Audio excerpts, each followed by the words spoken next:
Venice is famous for its stunning Italian architecture, its winding streets, and its cafe culture. We missed our beloved Venice so much that we couldn't wait any longer to return.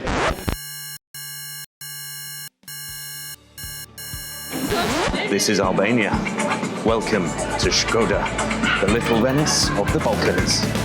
We're Rick and Adam, the floating nomads. We quit the 9 to 5, sold our house and set out to live and travel differently. Whether we're slow travelling over land or waking up to nothing but sea. One unique home is always waiting for us, our narrowboat, Serenissima. Join us on board and abroad.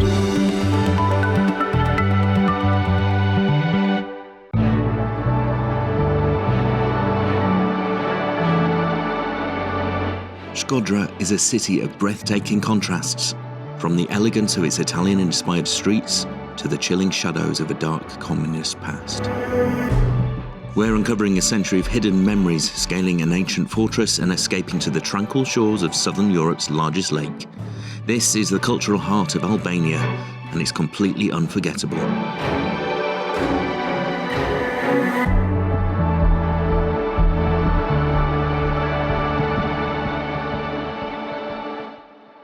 This is Rruga, Kole Idromeno, and if you closed your eyes and kind of landed here, you could forgive yourself for thinking you were in Venice, yes. Or certainly northern Italy. And that's not an accident. So the guy that designed this, what was his name? Kole Idromeno. Yes. He trained in Italy. He was a polymath, and he went to Venice to train. Came back to his hometown of Shkoder. Shkodra, sorry, and decided that he wanted to create a little piece of Venice here, so he designed this amazing street.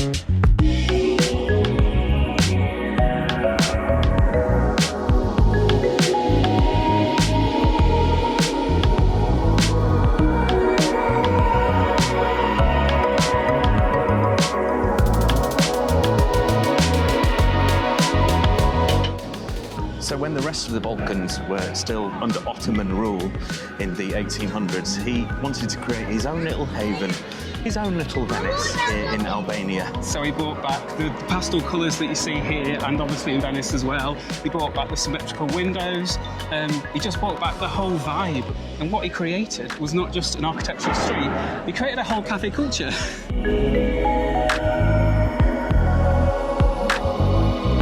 The Venetian connection goes way deeper than that. Back in the 1400s, this was actually a Venetian stronghold called Scutari, and it was the most important trading hub of the Adriatic. But there's ancient history, but obviously the more modern 19th century history, it's those two things together which kind of give this city this amazing vibe. It's not like anywhere else we've been in Albania, and it's not like Italy, but it could almost feel like you are in Italy. People say ciao to say hello and goodbye. It's not at all what we expected, but we kind of love it. And it definitely has that cafe culture, so I think you know what's coming a bit later on. Now, we're going to have to address this point pretty sharpish. I did say Shkoder in the introduction, but I then said Shkodra. Now, Shkodra is the local way of pronouncing it or saying it, and that's how they refer to it. So from now on, that's how we're going to refer to it. Well, probably. I'll prod you. I've planned this whole trip thinking this place was called Shkoder. So it's going to be really hard for me not to call it Shkoder. I will do my best, but if I start saying Shkoder rather than Shkodra, you will understand why. It's because I'm an idiot.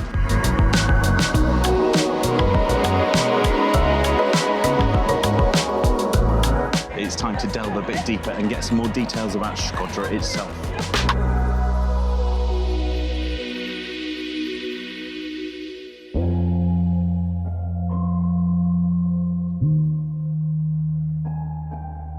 The Marubi Archive is the undisputed visual memory of Albania. Across 3 generations, the Marubi family captured it all.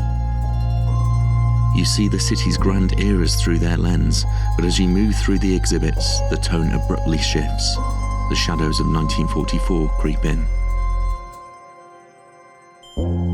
The photography turns to the chilling reality of the new communist regime. We see the old cinema Rozafa, a place of entertainment that the regime literally transformed into a courtroom to sentence locals and clergy to execution. Then there's the haunting story of Major Lesh Marashi. In 1945, he organised the very first anti-communist uprising in all of Eastern Europe, right here in Shkodra. It failed. He was paraded through the streets as a human war trophy before being executed.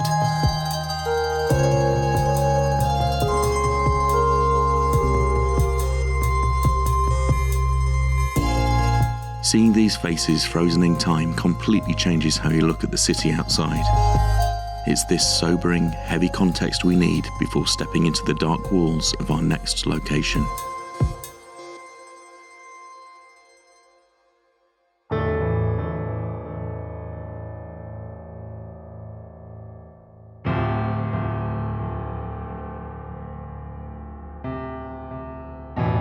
Hundreds of faces line these walls. Those who were murdered, tortured, and imprisoned. But the most chilling are the 25 blank rectangles representing the victims who are still unidentified. Each one is filled simply with the pronoun I, translated into different languages.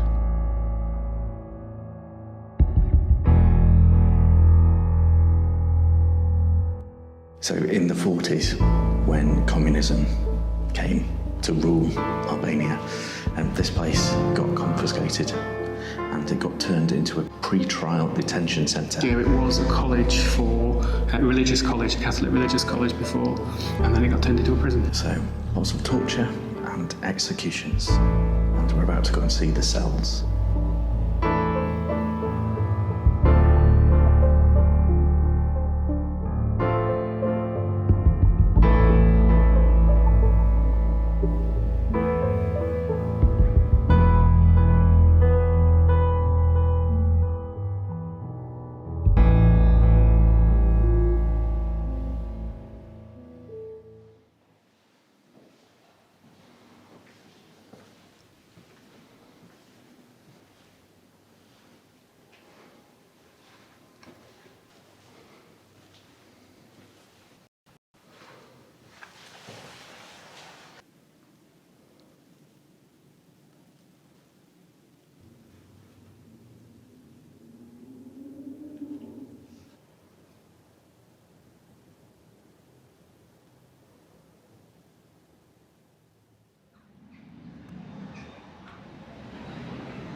I find the history of Albania really interesting.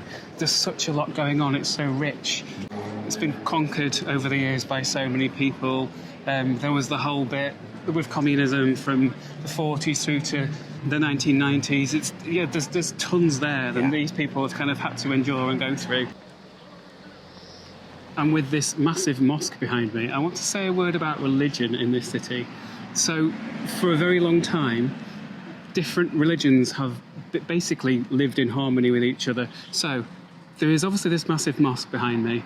Over there, like probably a 2-minute walk away, is the Catholic cathedral. And over there is the Orthodox cathedral. All of these were rebuilt after communism. When that ended, all these religions got together and basically helped build their own religious houses. So this Christians would have helped to build this mosque. I found that so cool, like religions living in harmony. I think the rest of the world should take a leaf out of Albania's book. What that realistically means is it gets quite noisy. We have bells, we have calls to prayer. It's nice.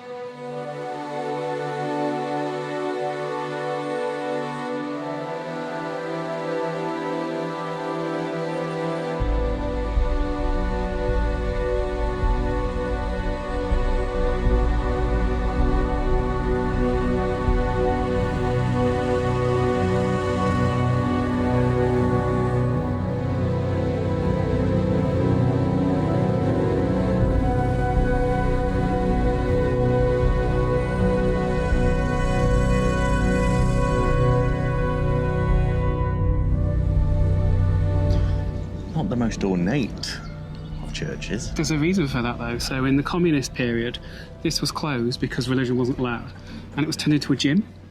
So it was only opened in the 1990s again. It was restored, opened again, and that's why it looks like it does now. When you know that, Makes sense, right? Incidentally, look at the size of that pizza. That's ridiculous. Anyway, back to it. Another thing I just read is that the different religions kind of support each other and celebrate each other's religious holidays together. I think that's really cool. And it is a holiday day today. It's called Summer's Day in the whole of Albania, and it celebrates the turn from winter to spring, and therefore looking forward to the summer. It goes back to pagan times, and it just means there's a very happy vibe around here right now, which can only mean one thing. Spritz. Early Spritz time.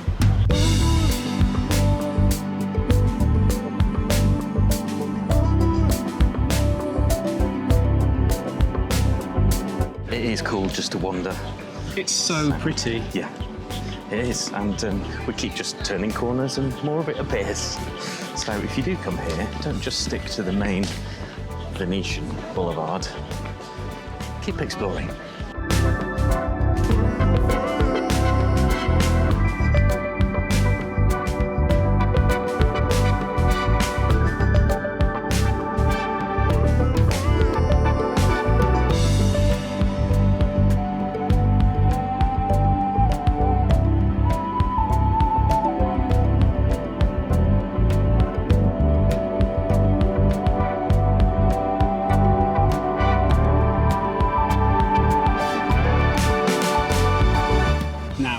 There is only one place on Earth that we have ever had Spritz for €3, and we've done a lot of research. If you've been watching our videos for a long time, you'll know we've gone all over the world looking for a cheap Spritz. The only other place on Earth where we found one for €3 is Venice. Wow. You even got the hat. Yes. You want the hat too? No, it's fine. I'm assured this isn't just for Summer's Day. This Spritz is, tree. This is a thing that they do. They said this is a vibes bar, and they bring you a Spritz on a tree. So, oh. Don't do that. Unbalance the tree. Yeah. You ready? Yeah, one, two, three. So, €3. €3. Cheers. Chin chin is what he said. Chin chin. It's a good one. Oh, that is strong. An addition to the tree. Oh dear. Danger, danger. So that's local raki. It smells exactly like single malt whiskey, which it's the first drink of the day. Things are going to go downhill rapidly. Warm on the inside. It's my whiskey face. It's nice, isn't it? Yeah. Like, it just tastes like whiskey. So here we go. Time for Venice or Shkodra.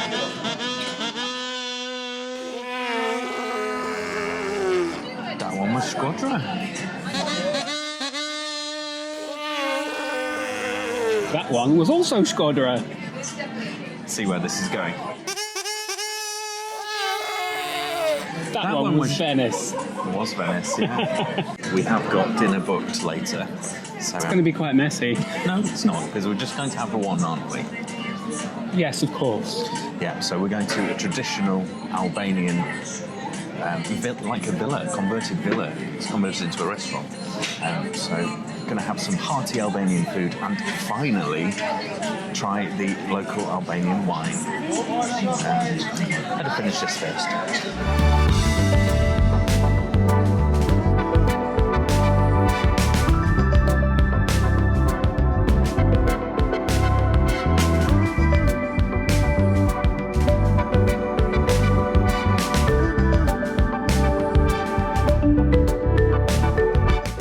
Can't resist a dog.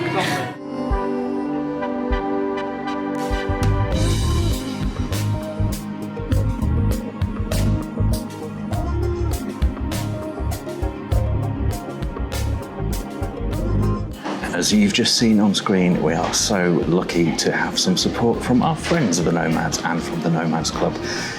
Honestly, we are so grateful. And if you'd like to join in and come aboard for those exclusive B-sides where you get to see a bit of behind-the-scenes footage and things like where ferries really do go wrong. What we're in for, apparently, is a dirty, old, cold ship. We were delayed last night. We've got a taxi pre-booked. I don't know where we are. This is a bit ridiculous. Then just scan this QR code or press the join button below. We'd love to have you.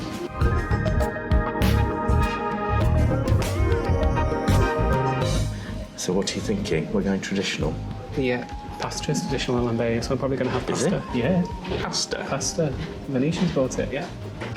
So whilst Rick is going for pasta, I'm going to go for the traditional meatballs and sauce. Yeah, it's quite a big menu, and a load of it is traditional Albanian.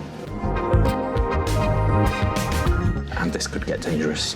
Just 1,000 lek, or around 10 euros, for a litre of house Albanian wine.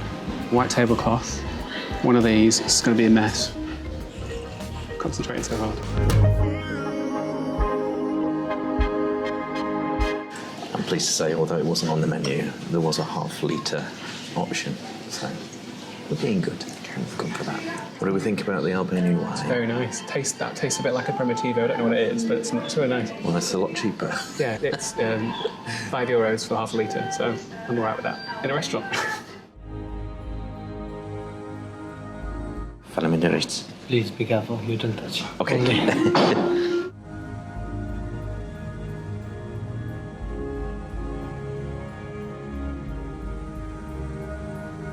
It's really good. Creamy, with ham. Mushrooms.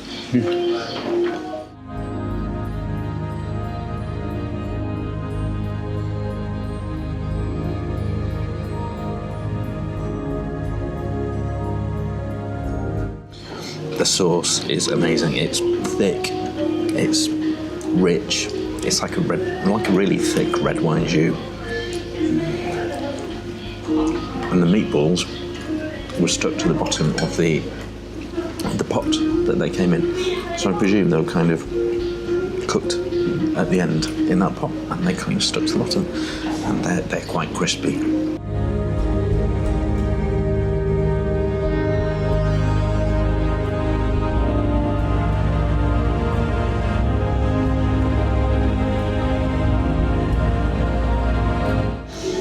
That was delicious, and just the right amount as well. But maybe the best thing about all this is the price of that. My meatballs were 600 lek, and Rick's pasta was 450. 550 lek. And that's quite indicative of prices of eating out in Albania. So talking less than €15 for a meal for two, which is incredible. So while we're sleeping this off, we will see you tomorrow morning when we visit a castle and the largest lake in southern Europe.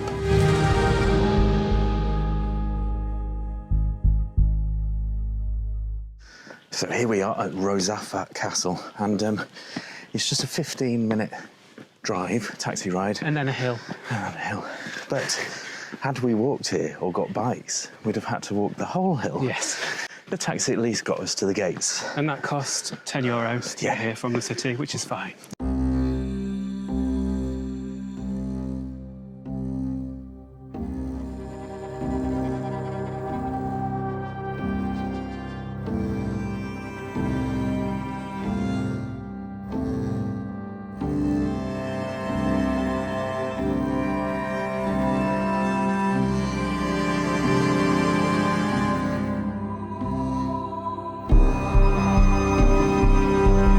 Unbelievably, we've just seen a sign that there is a bar in this castle on the top of this mountain. They had good taste when they designed it. Ye olde bar. It's very peaceful up here. It really is. It's quite windy. But not many people at all. No, yeah, considering it's Sunday afternoon as well and a bank holiday here. Yeah. You think it would be rammed, but it's not at all. Really like it. I do too. It's the kind of castle that when you're a child, you draw a castle, what you think to be a castle. It's exactly like that, which I really like. It's like exactly what you expect it to be.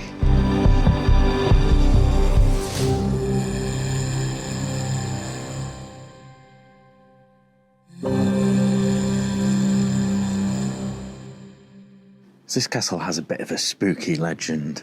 So 3 brothers were trying to build the castle, but every time they came back the next day, it had been destroyed. It had fallen down. So this old wise man said, in order for the castle to be built, you need to make a human sacrifice, and it needs to be one of your wives. Which is nice, isn't it? The first wife to join them the following day would be the one to be walled in alive. But he made them promise not to tell their wives. However, 2 of the brothers did tell their wives. Good. Which meant the 3rd brother's wife was the one that had to be sacrificed. He was the youngest one, and she just had a baby. But amazingly, she said, yeah, I'll do it for the castle. As long as you give me a mouth hole, an eye hole, a hole for my breast, and a hole for my foot, so that I can still love the baby that I've just given birth to. So that's the legend. So they walled her up? They did. So she's in here somewhere? And it's meant to be haunted by her ghost, Rozafa. Like a lot of the things here in Shkodër, Shkodra. see, I told you I would do it. There is some Venetian history here. So the Venetians, when they had the city, basically, they rebuilt this castle, and they built a Catholic church here, and the ruins of it are still here. I think we might be in it right now. It looks it. Like they found Venetian masonry, and there is like an octagonal tower, which is very similar to one I've seen in the Arsenale in Venice.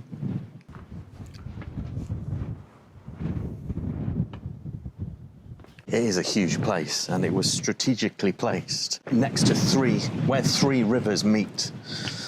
So good for defence against the Ottomans and it seems, many other invaders over time here in Shkodra. Found the bar, not going in there. Too early. Just. Albanian health and safety leaves a lot to be desired.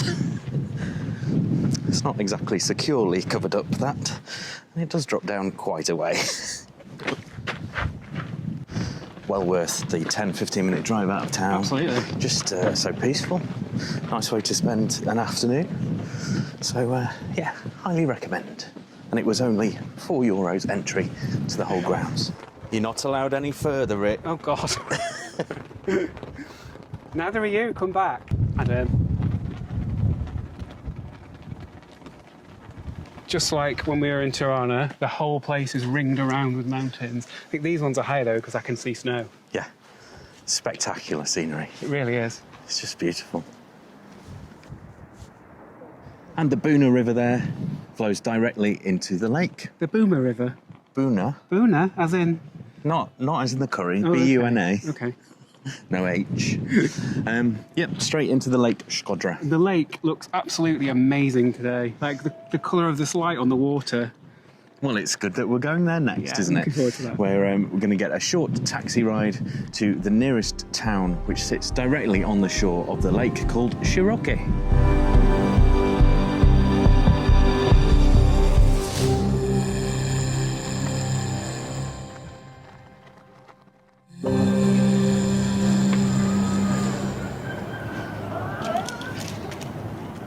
Welcome to the largest lake in southern Europe. Can't stop smiling. It is beautiful. It really is. The light is amazing. It was just a 10-minute taxi ride here using another taxi app, a different one to when we were in Tirana. This one's called Speed Taxis. You just order on the app and pay by cash. So real easy to get around here.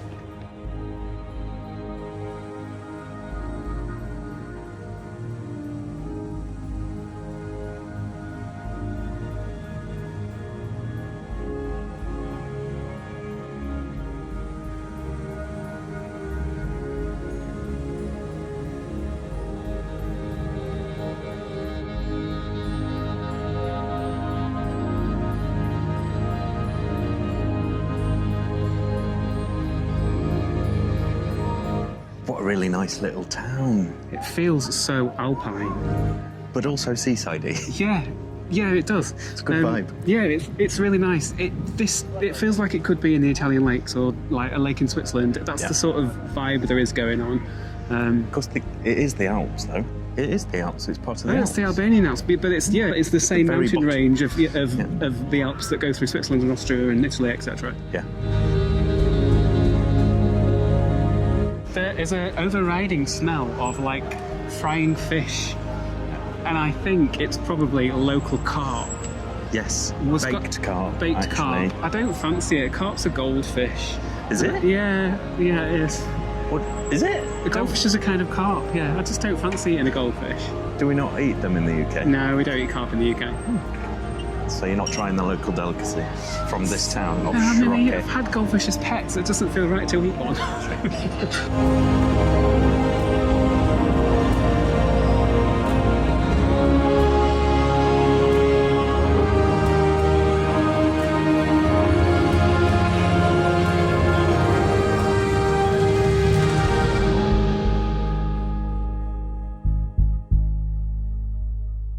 Final spritz in Albania. Cheers. Oh, it's a good one. So let's start with a few quirky things I've noticed in Albania, which I really like. Oh, here we go. Taxi doors. Taxi doors? Taxi doors, that's where I'm starting. I haven't noticed this. So when a taxi is waiting for someone or it wants a new fare, it basically opens all its doors to make it look really welcoming. To make it look empty. Well, empty and welcoming. I have not noticed that. Well, I'll show you on screen. Okay. You can watch it. Speaking of doors, hotel room doors. I have noticed this. When there's no one in a hotel room, they leave the door open. So you'll walk around your floor in a hotel and you get to see all the other rooms. And it's only when people go in them that they have them shut. Yeah, I've loved having a little nose into other rooms. Oh, they've got a nicer view than us. It's very funny. Yeah. The one thing that I've noticed is how friendly everybody is. Every single interaction that we've had in the whole time we've been in Albania has been great. There hasn't been one moment where we felt unsafe. It's just a really nice country to be in. Yeah. The other thing is that people ask us a lot. They say, what did we expect to find in Albania before we got here? Did we have a bad view of it? And has that changed? We didn't really have any view of it, to be honest. But they do seem really concerned about what the view is from outside of their country. And it's quite sad, really, because it is that, really. We don't really have an opinion of it because you never really think of coming here. No, but everyone has been super friendly. Yeah. We love it. And that ties into, it just feels really undiscovered at the moment. So if you're thinking about coming here, do it, but do it soon. Now, I know we've talked about the cost of drink, food and accommodation in Tirana last week, but it's just continued here. It's even cheaper even more here, so. yeah. Like exactly. our hotel, which is the Red Bricks Hotel, by the way, we'll put a link underneath. They're brilliant. Couldn't recommend them highly enough. We're paying 50 quid a night 50 for a massive, it's like a suite. Yeah. We've got a chaise longue. And we've got... It's just a ridiculous thing to say. And we've got windows on 3 sides, and it's kind of like we're in a little turret. Yeah, it's an awesome building. But yeah, accommodation's cheap, food is cheap, alcohol's cheap, €3 Spritz, kind of speaks for itself. Yeah. Groceries cheap. Yeah. Yeah, your money goes a lot further than it does in other places in Europe. And we're hoping that theme will continue. Because, as I say, we are leaving Albania and we are going just across the lake to another country. Yeah, so this lake, half of it is in Montenegro, half of it is in Albania. And that will give you a clue about where we're going. It's Montenegro.